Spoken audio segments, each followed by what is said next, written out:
Yo aquí tengo esto que veo aquí morado, es el tiempo respiratorio total.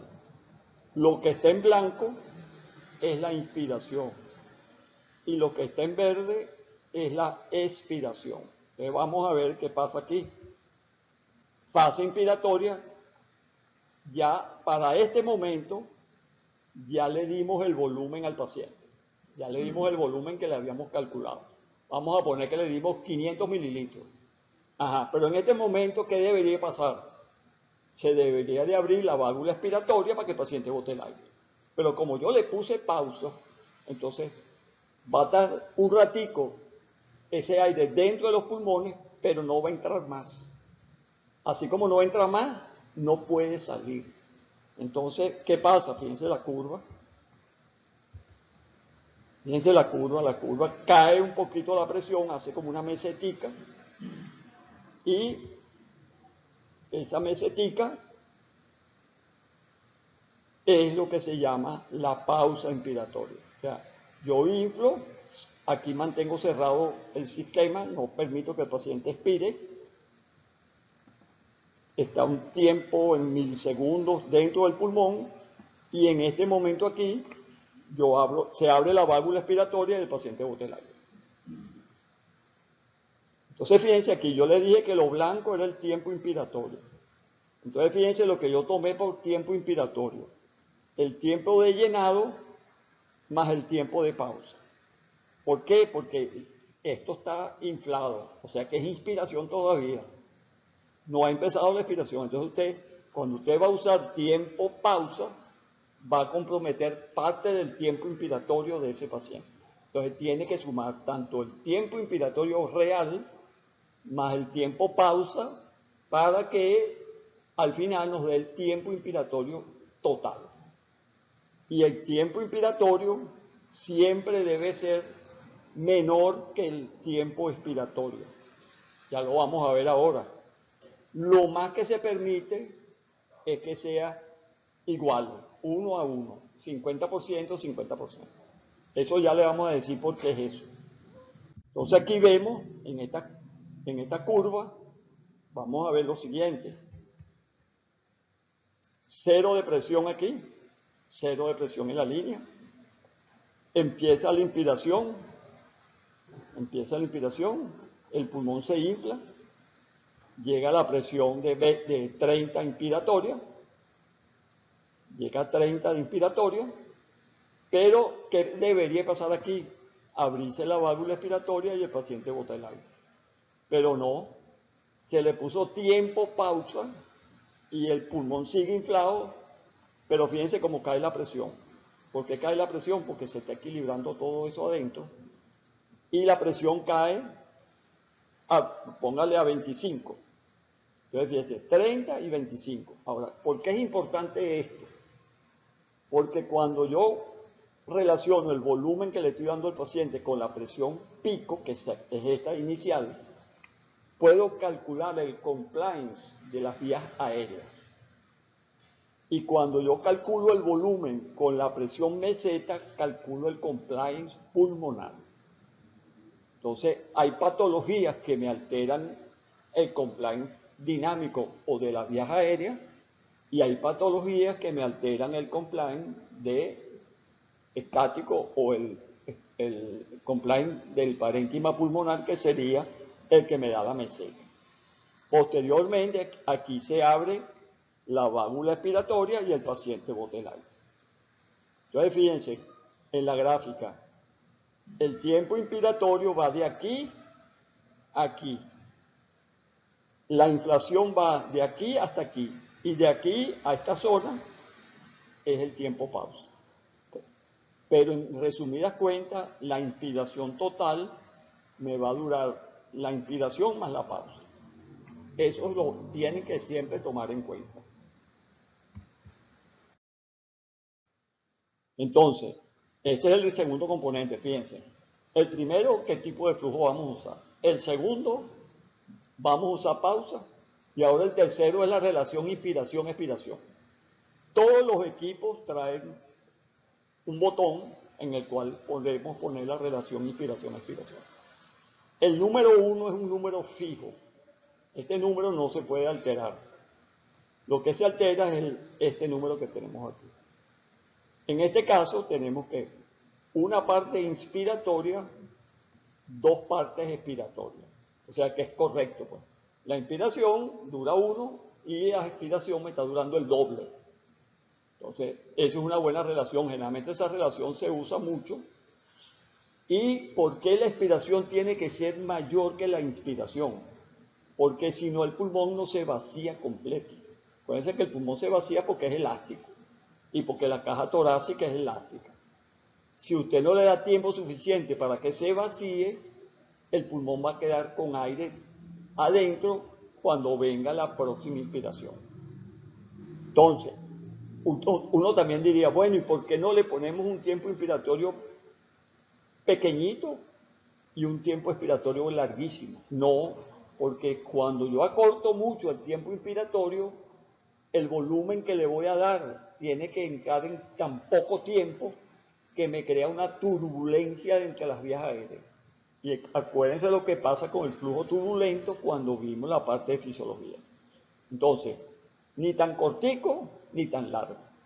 Entonces ya vamos a ver aquí más o menos cómo es la idea, para que ustedes tengan una idea cómo se relaciona eso. Entonces, vamos a ver aquí. Fíjense.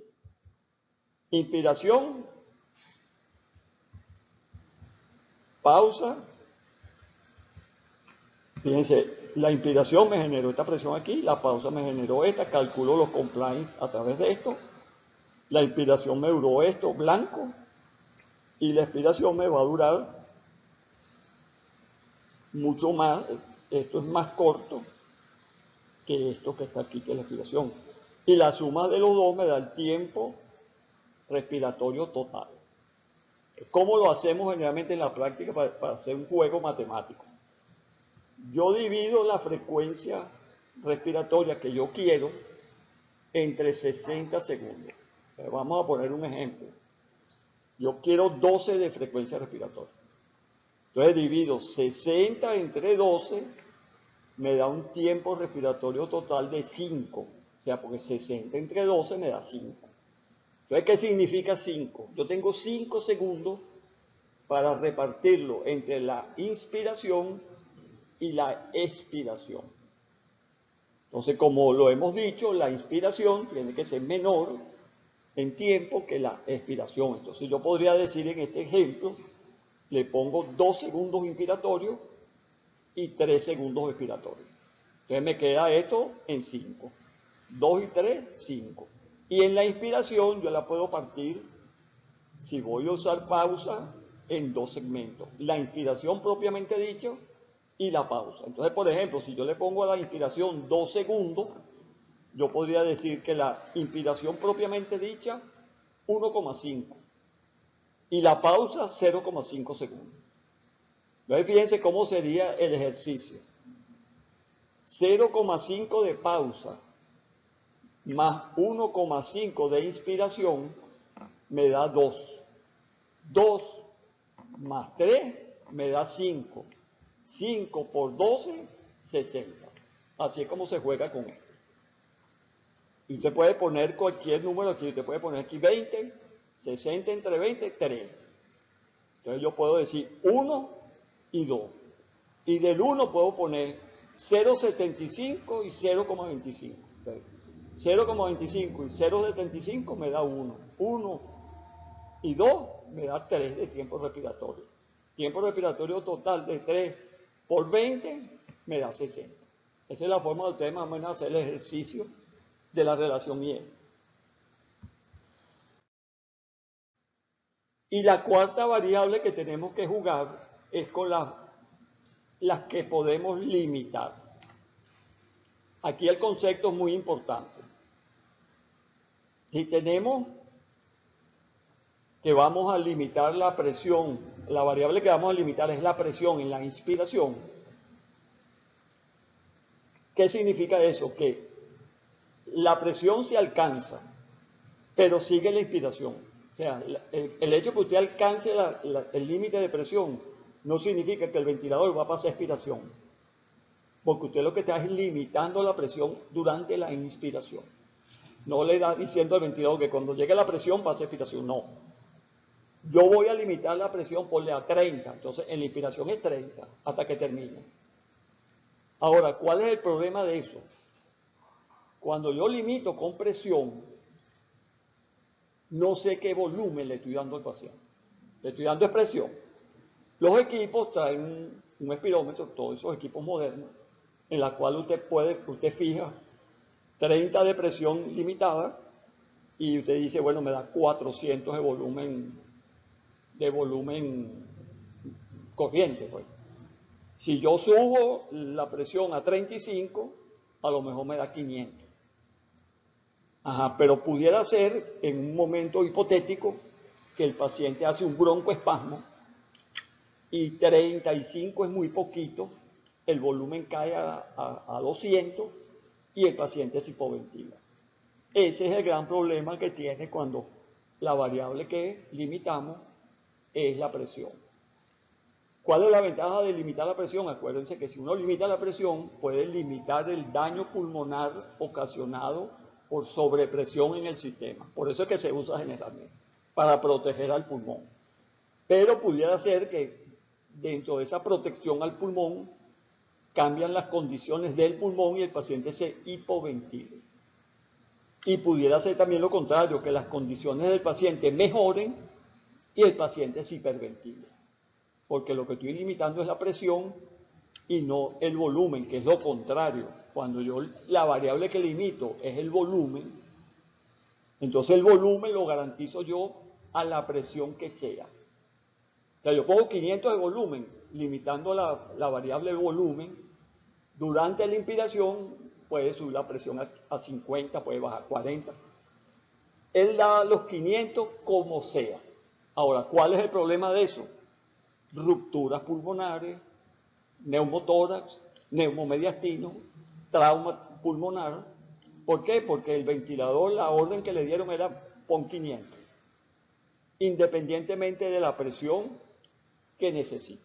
Entonces, el volumen que se pone, no, una vez cumplido, puede seguir la inspiración, mas no terminar la inspiración. Eso es el concepto claro. Que la variable se limita durante todo el ciclo inspiratorio, pero no finaliza el ciclo inspiratorio. Entonces, si nosotros vemos el repaso, entonces, ¿cómo es la inspiración? Entonces tenemos que ver qué tipo de flujo estamos usando, tiene pausa, cómo es la relación IE y qué variable estamos limitando. ¿Estamos limitando por presión o por volumen? Entonces llegamos a la tercera fase del ciclo. ¿Cuál es la tercera fase del ciclo? ¿Qué mecanismos usa la máquina una vez terminada la inspiración? Pasar a la expiración. Porque tiene que haber un mecanismo que diga, bueno, mira, la inspiración terminó aquí, vamos ahora a abrir la válvula expiratoria y que el paciente bote el aire. Tiene que haber un control para eso. Entonces, se usan básicamente 6 controles para cambiar de inspiración a expiración. Uno, volumen, otro es de presión, otro es de tiempo, otro es de flujo, puede ser de flujo, puede ser el mismo de NAVA, que es el del diafragma, y puede ser manual. O sea, usted le da con el ambú inspiración y cuando termina de apretar la bolsa, el paciente pasa expiración porque ya no, la válvula se abre. Entonces, fíjense, estos son los 6 mecanismos que una vez alcanzado le dicen a la máquina, puedes pasar a expiración. Y la orden la cumple como abre la válvula expiratoria. Vamos a revisar esto ahora con ejemplo. Este es un ventilador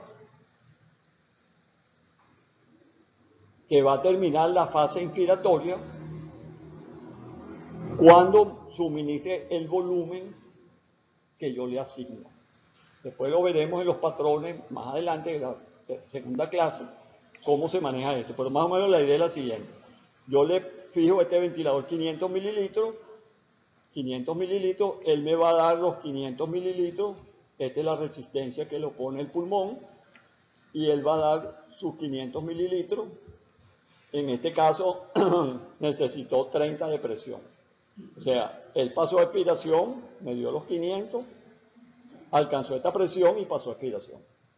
¿Por qué pasa a expiración? Porque lo estoy usando que una vez que me dé el volumen programado, pase a expiración.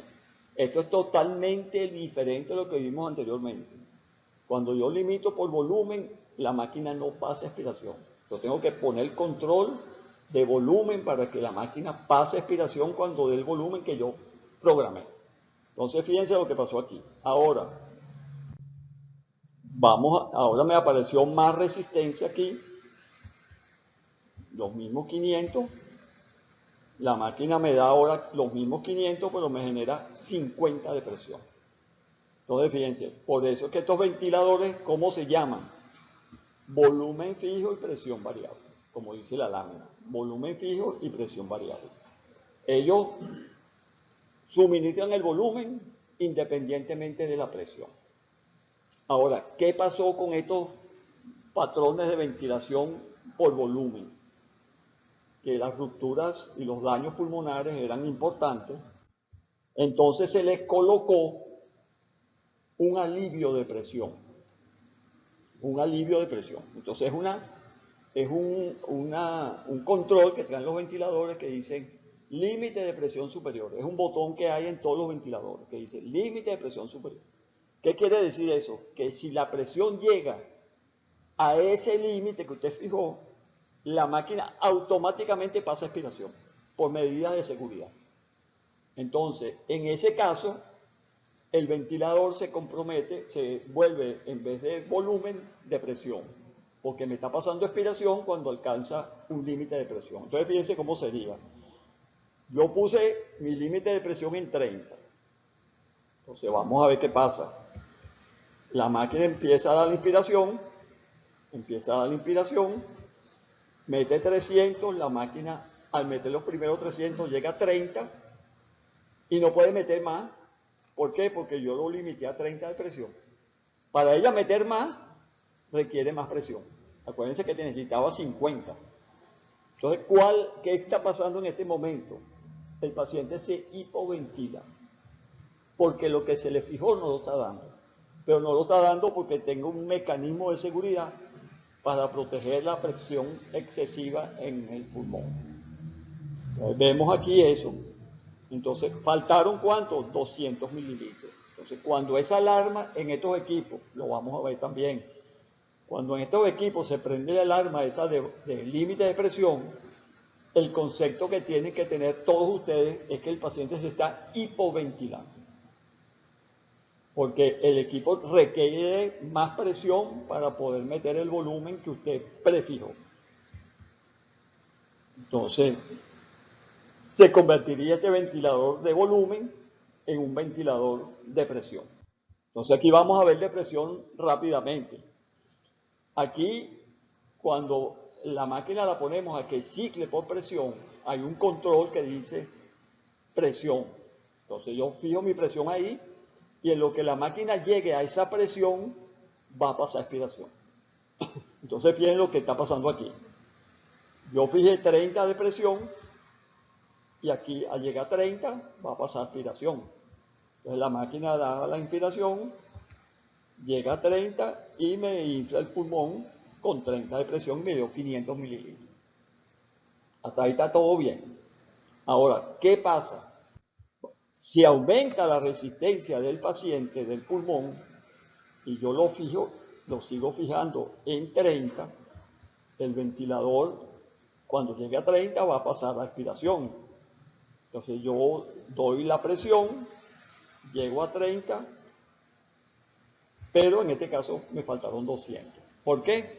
Porque requiero más presión para el volumen. Entonces, en una época, menos mal que a ustedes no les tocó eso, nosotros teníamos que trabajar era con ventiladores ciclados por presión, que son Un día de esto le voy a traer uno para que vean el equipo. Entonces, ese equipo se le fijaba una presión. Nosotros con un espirómetro portátil, nosotros le dábamos la presión para darle el volumen que nosotros queríamos y todo perfecto. A los 10 minutos el paciente hacía un broncoespasmo, entonces se hipoventilaba porque esa presión era insuficiente para vencer el broncoespasmo. Entonces, espirometría, falta volumen, le teníamos que dar más presión. Más presión para el ventilador, más volumen para el paciente. Entonces le poníamos, en esa época se usaba mucho aminofilina y cosas de esas para broncodilatadores. Funcionaba el broncodilatador, entonces era demasiada presión. Entonces en vez de meter 500, metía 1000. Entonces ese exceso de volumen podía producir ruptura pulmonar. Entonces uno podía pasar toda la noche en ese subir y bajar de presión. Si el paciente se llenaba de secreciones, había que subirle la presión por los mocos que tenía en la vía aérea. Al aspirar al paciente, había que bajar otra vez la presión. Menos mal que eso se acabó y ya ese tipo de equipos ya no existen. Pues. Porque yo creo que más de uno dejó el posgrado por eso. Porque es una tortura psicológica. Entonces, fíjense, ahora vienen los ventiladores ciclados por flujo inspiratorio. Para que tengan una idea de cómo es esto, fíjense, tengo estos dos recipientes, el de la izquierda y el de la derecha. Aquí tengo una llave de flujo y aquí tengo la misma llave de flujo. Yo a esta llave le voy a poner 60 litros por minuto. La abro que me dé 60 litros por minuto. Y a esta que está al lado, bueno, vamos a hacerlo primero de este lado. Entonces, 60 litros por minuto significa que en un segundo me da 1000 mililitros. Porque 1000 por 60 segundos me da 60.000, que son 60 litros. Ahora, si yo la llave esta la cierro y la pongo en 15 litros por minuto, durante el mismo segundo, la máquina va a dar solamente 250 mililitros. ¿Qué significa eso? Que en los ventiladores, cuando uno va a usar el control de flujo, mientras más flujo, más volumen da, mientras menos flujo, menos volumen da. Y como el que me va a pasar de inspiración a expiración es el tiempo, yo fijo el tiempo en 1. Si abro el chorro mucho, se llena mucho. Si lo cierro bastante, se llena poco. Pero al final pasa a expiración cuando cumplió el tiempo. Yo le puse 2 segundos, en este caso yo le puse 1 segundo. Si tenía el chorro en 60, me metió 1000 mililitros. Pero si tengo el chorro en 15, me mete 250. Y probablemente si lo pongo en 30, me mete 500. Entonces, el botón de flujo es importante, pero no es en este caso el que va a decidir el ciclado, sino es el tiempo que yo le ponga. Aquí hay un ejemplo, vamos a verlo ahorita, de cómo se hace. Este es un ventilador de tiempo, este es el panel. Entonces, fíjense, yo agarro 60, yo quiero un tiempo respiratorio total de 5, 60 segundos entre 5 me da 12 respiraciones por minuto. Yo coloco aquí 12 respiraciones por minuto. Yo quiero que el tiempo inspiratorio, como tengo 5 segundos totales, yo quiero que el tiempo inspiratorio sea 2, para que sea 2 a 3. Entonces yo fijo aquí en el botón de tiempo, tengo un botón que dice tiempo inspiratorio, entonces yo fijo aquí 2 segundos. O sea, ¿qué va a significar? Que la inspiración siempre me va a durar 2 segundos. Ahora, ¿quién va a llenar este espacio aquí? El botón de flujo inspiratorio, que es este que está aquí. Entonces, ¿cómo funciona esto? Fíjense. Con el botón de flujo yo doy los mililitros. En este caso, estoy dando 500 mililitros. Pero si yo le abro más la válvula esta, pudiera hacer que la curva sea así y termine aquí arriba en 2 segundos y me dé 700 de volumen. Y si yo lo bajo, en vez de dar 500, probablemente me haga esto hasta aquí y me meta solo 200. Entonces, con este botón es que se da el volumen en esos ventiladores, con el botón de flujo. Y posteriormente viene la fase expiratoria. Vamos a ver ahora, limitado por flujo.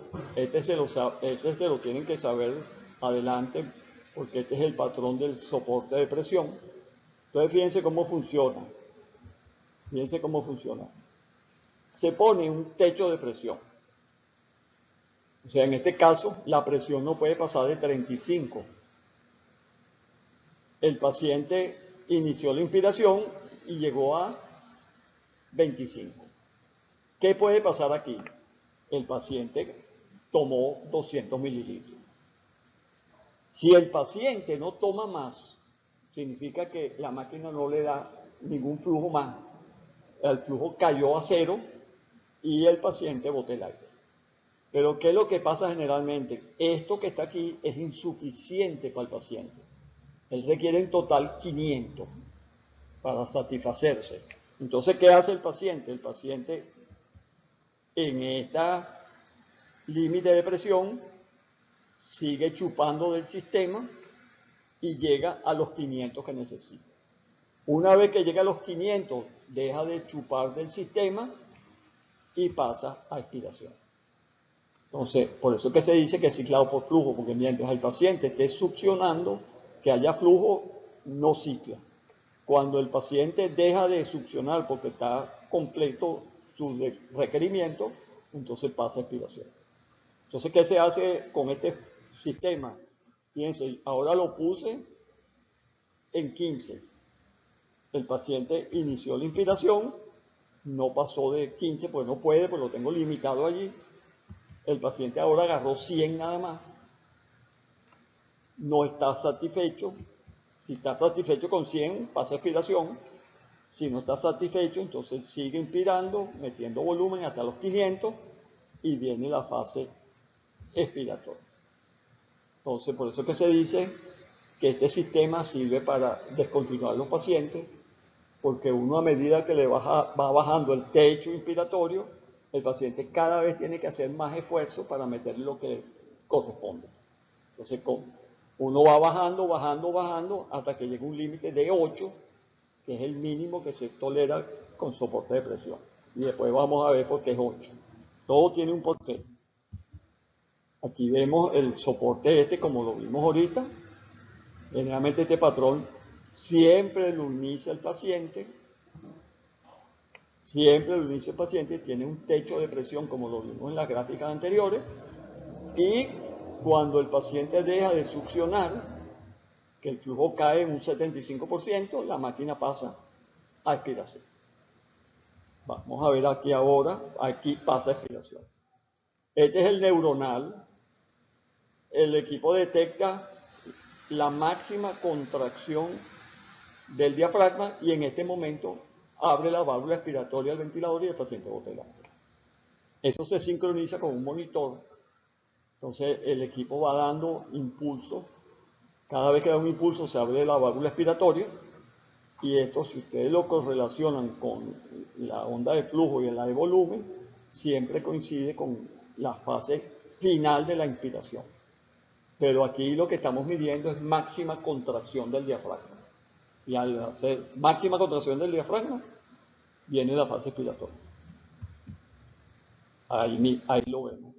El ámbulo mismo, acuérdense de que hay que dar tiempo para que el paciente bote el aire. Entonces, resumimos rápidamente, ya falta poco. ¿Qué mecanismo se usa para pasar de inspiración a expiración? Entonces, tenemos los 6 mecanismos: volumen, presión, volumen. Ahora viene la cuarta fase, que es la olvidada de nosotros. Viene la fase inspiratoria, viene la fase de pausa inspiratoria y ahora viene la expiración. Fíjense, la expiración debe de llegar, así como parte de 0 de presión, debe llegar a la línea de 0 de presión. Pero aquí vamos a ver qué pudiera ocurrir. Fíjense, La expiración se hace y al final de la expiración me registra presión negativa. Si es ocasionada, que se puede hacer con algunos ventiladores, eso se llama NEEP, N-E-E-P. Cuando uno dice ese paciente tiene NEEP, es que tiene presión negativa aspiratoria final. La que llega a cero, la que normalmente usamos, que llega a cero, se llama SIP, de cero. Y si es un nombre positivo, se llama PIP. Entonces esos son los tres nombres que tenemos que manejar. Tenemos que saber lo que es NIP, lo que es SIP y lo que es PIP. Entonces vamos a ver ahora lo que es un sistema de esos de CPAP, para que ustedes vean más o menos cómo funciona. El CPAP sería PIP en ventilación espontánea. Esa es la nomenclatura. PIP en ventilación mecánica. PIP en ventilación espontánea se llama CPAP. Generalmente son sistemas no invasivos como a través de máscara y vemos aquí como la aguja oscila entre, aquí la aguja oscila entre el 0, 0 más o menos y ustedes ven aquí que la línea 0 es esta que está aquí señalada. A medida que yo le aumento la presión al sistema y la hago positiva aquí, ustedes van a ver ahora cuando se haga positiva, fíjense cómo esto va subiendo, la línea esta 0 va pasando hacia arriba, porque le estoy dando presión positiva al sistema. Entonces, este sistema es un sistema de presión positiva continuo, tanto en inspiración como en expiración, pero como está dado por métodos no invasivos, se llama CPAP. Desgraciadamente tenemos que usar las siglas en inglés, porque son las siglas universales. O sea, si va a haber un trabajo, todos no hablan de CPAP, no hablan de otra cosa. Fíjense, yo le pongo ahí máximo ahorita, subo la línea 0 al máximo y lo ven aquí en el reloj. Esto tiene también sus indicaciones, lo vamos a ver también en el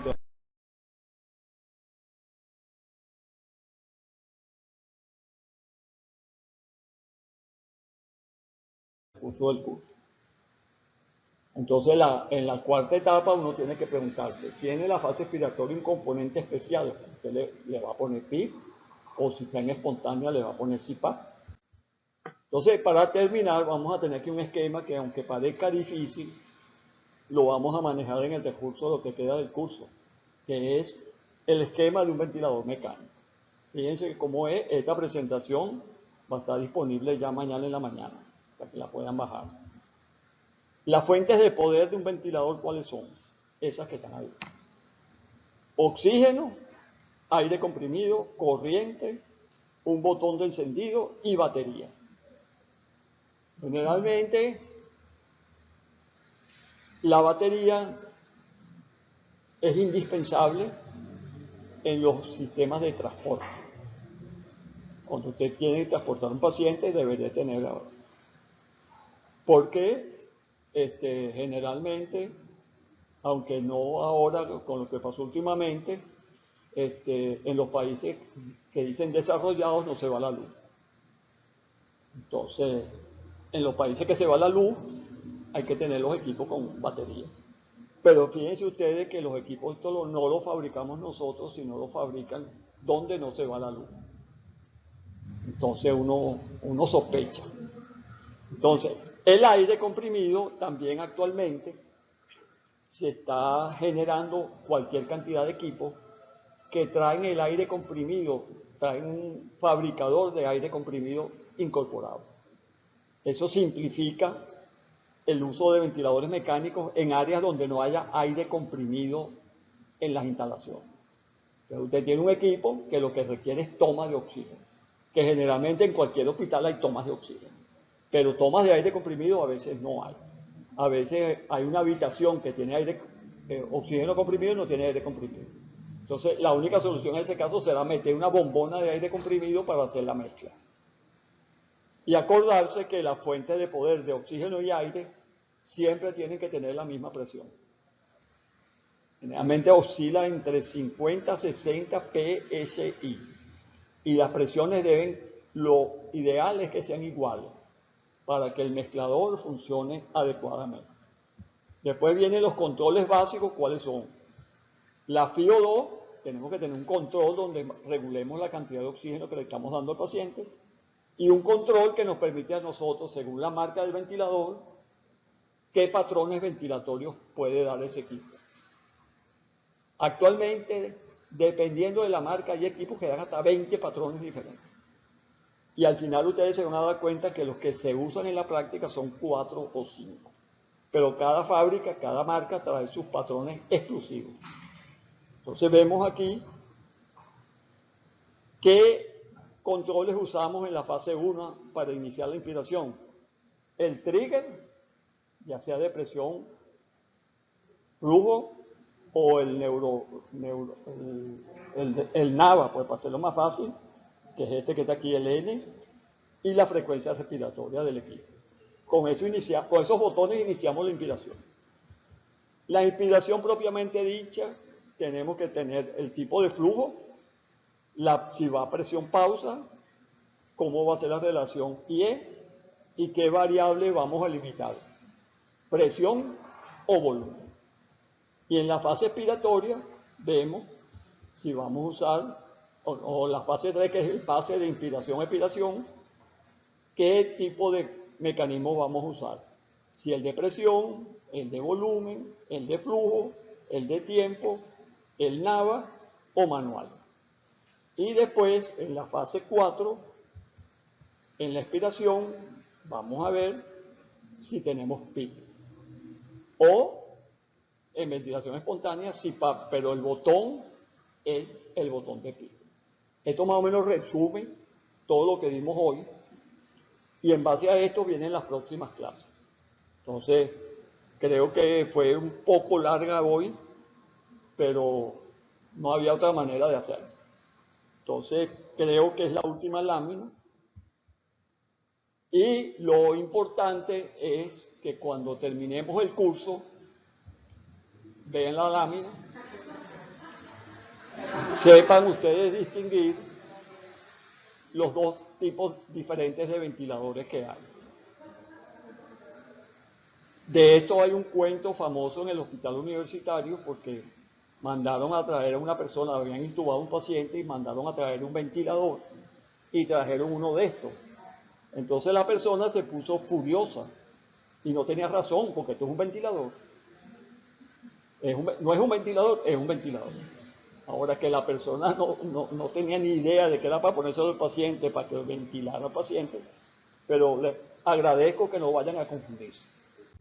Bueno, creo que aquí terminamos y bueno, la clase fue bastante larga, pero gracias por tener paciencia y